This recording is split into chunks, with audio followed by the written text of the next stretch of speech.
Welcome back warriors. जय हिंद। जय जी defence warriors में आपका स्वागत है। मैं आपका अपना साथी अक्षित स्वागत करता हूं आपका जय जी डिफेंस वॉरियर की हिस्ट्री क्लासेस में। हम बात करेंगे हिस्ट्री एनडीए 2022 की, जैसा कि हम पहले से ही बात करते आ रहे हैं इस सब्जेक्ट को लेकर, और आज हम बात करेंगे एंग्लो बर्मीज़ वॉर की। और चलिए चलते हैं। और देखिए, बार बार मैं आपको बताता हूँ, ये आपका लोगो है, आपको इसको भूलना नहीं है। एनडीए सर्विस बिफोर सेल्फ, स्वयं से पहला देश की सेवा। चलिएगा चलते हैं। आज हम पढ़ेंगे फर्स्ट एंग्लो वॉर जो बर्मा के साथ हुआ था, एंड ट्रीटी ऑफ यंदावो। यंदावो की ट्रीटी क्या है, संधि क्या थी। चलिएगा शुरू करते हैं। Burma to the east of India became a strong and extensive state by the beginning of the 19th century। कहने का मतलब है कि जो भारत के पूर्व में जो बर्मा स्थित है वो 19वीं शताब्दी में एक मजबूत और व्यापक राज्य के रूप में उभरा था। It occupied Manipur, Assam, etc. so that its boundary touched the territory of the English in India। इसने जो था मणिपुर और असम जैसे राज्यों को कब्जा कर लिया था, तो जो इसकी सीमा थी भारत में अंग्रेज़ों के क्षेत्र को छू रही थी। ठीक है। It resulted is occasional boundary dispute between the two leading of the Yandabo treaty and the first Anglo Burmese war. But the primary cause of the contest to Burma by the English was their imperial designs. The English completed this project after 3 wars against Burma. अब इस पूरी line का मतलब क्या है उसके बारे में हम बात करेंगे कि जब इन्होंने मणिपुर और असम पर कब्जा कर लिया तो इनकी जो सीमा थी वो अंग्रेज़ों के सीमा से टच करने लगी, और इसके जो परिणाम स्वरूप था यंदावो की संधि हुई। और जो पहला बर्मा युद्ध था, दोनों के लिए कभी ना कभी बीच में बहुत सारे सीमा विवाद हुए थे। सीमा मतलब बाउंड्री वॉर हुए थे, और इसी बात को जो था अंग्रेज़ों ने बर्मा की विजय के लिए प्राथमिक कारण मान लिया था, इसी बात को लेके। ठीक है। और जो इंग्लिश थे उन्होंने completed process after 3 wars against Burma, मतलब उन्होंने बर्मा को जीतने के लिए पूरा कंप्लीट जो प्रोसेस था वो 3 युद्धों में बांट दिया था। तो now we will discuss about the first Anglo Burmese war 1824 to 1826। ये युद्ध भी 2 साल चला था, 1824 से 1826 के बीच। आज हम बात करेंगे इस वॉर की, फिर हम आगे जानेंगे कि यंदावो की संधि है क्या। तो चलिएगा चलते हैं। The attempts of the English to develop trade relation with Burma has failed. They therefore picked up border disputes at pretext for war with a view of putting pressure on Burma. The crisis erupted whom Lord Amherst came to India as Governor General of the company in 1823. The Burmese themselves provide the opportunity to the English for a war। अब क्या हुआ कि जो Burma के साथ व्यापारिक संबंध थे अंग्रेज़ों के, वो विकसित करना चाहते थे, लेकिन ऐसा वो कर नहीं पाए थे। ठीक है। तो इसके लिए उन्होंने क्या किया, बर्मा पर दबाव डालने के लिए सीमा विवादों का जो युद्ध था उनके बहाने का रूप ले लिया। और जब संकट तो तब पैदा हो गया जब 1823 में लॉर्ड जो एमहर्स्ट थे वो कंपनी के गवर्नर जनरल बन के भारत में आ गए थे, और बर्मी लोगों ने स्वयं को अंग्रेज़ों को युद्ध करने का अवसर प्रदान कर दिया। ठीक है। Burmese had developed a false sense of their power after annexing Manipur, Arakan and Assam. अब क्या हुआ, मणिपुर और अक्राकन और असम पर कब्जा करने के बाद जो बर्मी लोग थे उन्हें अपनी झूठी शान पसंद आ गई। मतलब वो अपने आप पे घमंड करने के लगे कि अब तो हमारे जैसा कोई है ही नहीं, हमने इन 3 पे कब्जा कर लिया, अब तो हम कहीं भी कर सकते हैं। Their commander in chief Maha Bandula felt that he would be able to defeat the English as easily as he had defeated the Assamese। यानी कि और जो उनका कमांडर इन चीफ था महाबुंदेला, वो ऐसा महसूस कर रहा था कि वह अंग्रेज़ों को भी उतनी आसानी से ही हरा देगा जैसे उसने असम के लोगों को, असमियों को हरा दिया था। ठीक है। तो ये देखिएगा, यहाँ पे उसको ये गलतफहमी हो गई थी। Even the common people of Burma were confident to the victory of their king against the English. और जबकि जो साधारण लोग भी थे ना बर्मा के, वो भी यही समझ रहे थे कि जैसा उनका कमांडर कह रहा है ठीक ऐसा ही होगा। वो भी इंग्लिश के खिलाफ बहुत ही जल्दी कॉन्फिडेंट थे विक्ट्री के लिए। Therefore everybody in Burma was in favour of a war against the English. और जो बर्मा में जितने भी लोग थे वो सब फेवर में थे, क्योंकि वो जानते थे, वो सोच ये रहे थे कि हम इंग्लिश को हरा देंगे। The English on their part were equally desirous of a war against Burma. It could serve their imperial designs well. The pretext of the war were the border disputes. और क्या हुआ था कि उन्होंने जो था अच्छी तरह से जब महसूस कर लिया था कि हाँ हम तो अंग्रेज़ों को हरा ही देंगे, ठीक है, तो अंग्रेज़ अपनी ओर से जो था बर्मा के विरुद्ध युद्ध के लिए भी इच्छुक थे, मतलब वो भी चाह रहे थे कि हमारा युद्ध हो। तो उन्होंने क्या किया, शाही डिज़ाइनों को अच्छी तरह से पेश कर लिया था, ठीक है, क्योंकि युद्ध का जो मेन रीज़न था वो सीमा का विवाद था। तो उन्होंने क्या किया, अब तो लड़ाई होगी, उन्होंने डायरेक्ट सोच लिया था। Now we will discuss about the further that some Englishman who went for hunting the elephants were imprisoned by the Burmese. अब क्या हुआ कि जो कुछ इंग्लिश थे जो हाथियों का हंटिंग करने गए थे, मतलब बोले तो हाथियों के लिए शिकार करने गए थे, ठीक है, उनको बर्मा लोगों ने बंदी बना लिया था। The Burmese demanded custom duty for a few English traders who were carrying their goods through the Nulla of Kur। तो बर्मी ने कुछ अंग्रेजी व्यापारियों से कस्टम ड्यूटी की मांग कर ली, जो कूर का नाला था के माध्यम से अपने माल ले जाते थे उनसे। Finally the English and the Burmese came into conflict which each other over the possession of the island of Sahapuri, which was under the possession of the English. The Burmese asked the British that the island be declared natural. The British, however, refused in February 1824. The Burmese attacked the captured island, though they gave up its possession soon after. Lord Ahernmus decided for a war and declared it in February 1824. अब क्या हुआ था कि जब कुछ अंग्रेजी लोग हाथियों का शिकार करने गए और उन्होंने बर्मी लोगों ने बंदी बना लिया बंदियों, और बर्मी ने क्या किया था कि अंग्रेजी व्यापारियों से कस्टम ड्यूटी की मांग की थी। अंत में क्या होता, अंग्रेज और बर्मी लोगों का एक द्वीप था शाहपुरी, उस पर कब्जा करने को लेकर एक दूसरे के साथ विवाद हो गया, जो अंग्रेज़ों के कब्जे में था उस टाइम। लेकिन बर्मी लोग ने अंग्रेज़ों से कहा कि द्वीप को तटस्थ घोषित कर दिया जाए। बोलने का मतलब है तटस्थ, मतलब ये ऐसा ही रहेगा।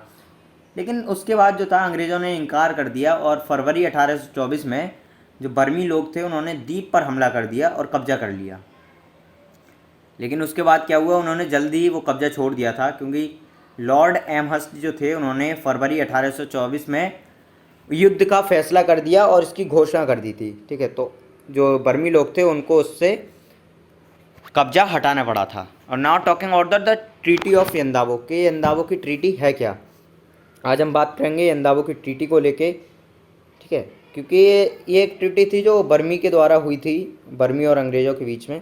The English attacked Burma from two side, one army protects the land route of the north east, the other army attacked Rangoon from the side of sea. The English faced heavy odds in the jungles of Burma the beginning of the rainy season, further aggravated their difficulties. The Burmese commander Maha Bandula, देखिए आगे ना, महाबुंदेला क्या हुआ था कि अंग्रेज़ों ने Burma पर दोनों तरफ से हमले कर दिए थे। एक सेना उत्तर पूर्व की तरफ से आगे बढ़ी थी और दूसरी सेना ने समुद्र के किनारे रंगून पर हमला किया था, ठीक है। And after the attacked on Rangoon, अब जो बर्मा के जंगलों में था अंग्रेज़ों को बहुत ही ज़्यादा सामना करना पड़ा था एक तरीके से दिक्कतों का, मुसीबतों का, क्योंकि उस टाइम ही ना बरसात का मौसम शुरू हुआ था और जो था मुश्किलें और ज़्यादा बढ़ गई थी। अब जो बर्मा सेनापति जो महामुंदेला थे उन्होंने क्या किया, चित्तगांव के पास रामू में अंग्रेज़ों को हरा दिया था। लेकिन he however was defeated by the English in a battle, okay.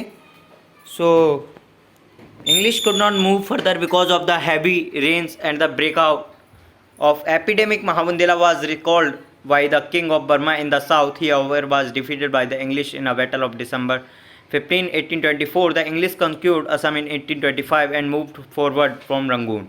Mahabundela checked their progress for about a month, but he was killed in battle in April 1825. The English occupied Prom, the capital of Lower Burma.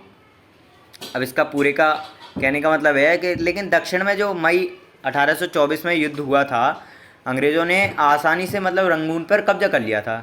हालांकि भारी बारिश हो रही थी और महामारी का भी प्रकोप था, तो अंग्रेज़ जो था महामारी से बहुत डरते थे, तो आगे नहीं बढ़े थे वो।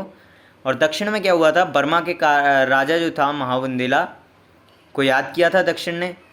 हालांकि वह 15 दिसंबर सन 1824 में एक लड़ाई के दौरान अंग्रेज़ों से हार गया था और अंग्रेज़ों ने 1825 में असम पर विजय प्राप्त कर ली और रंगून की तरफ आगे बढ़ गए थे। ठीक है। एंड जो महाबुंदेला था लगभग 1 महीने तक उनकी प्रगति को देखता रहा कि वो क्या कर रहे हैं, और लेकिन फिर वह अप्रैल सन 1825 में एक युद्ध में मारा गया था। कौन? महाबुंदेला। अब क्या किया, the English occupied Prome the capital of a Lower Burma. तो अंग्रेज़ों ने निचले बर्मा की राजधानी जो प्रोम थी उस पर कब्जा कर लिया था। And the Burmese started notification for peace when English were only 60 miles away from Yandabo the capital of Burma. The treaty of Yandabo was signed by the two parties in February 1836 by it terms. और क्या हुआ था कि Burma ने शांति के लिए बातचीत तब शुरू की जब अंग्रेज़ बर्मा की राजधानी यंदावो से केवल 60 मील दूर रह गए थे।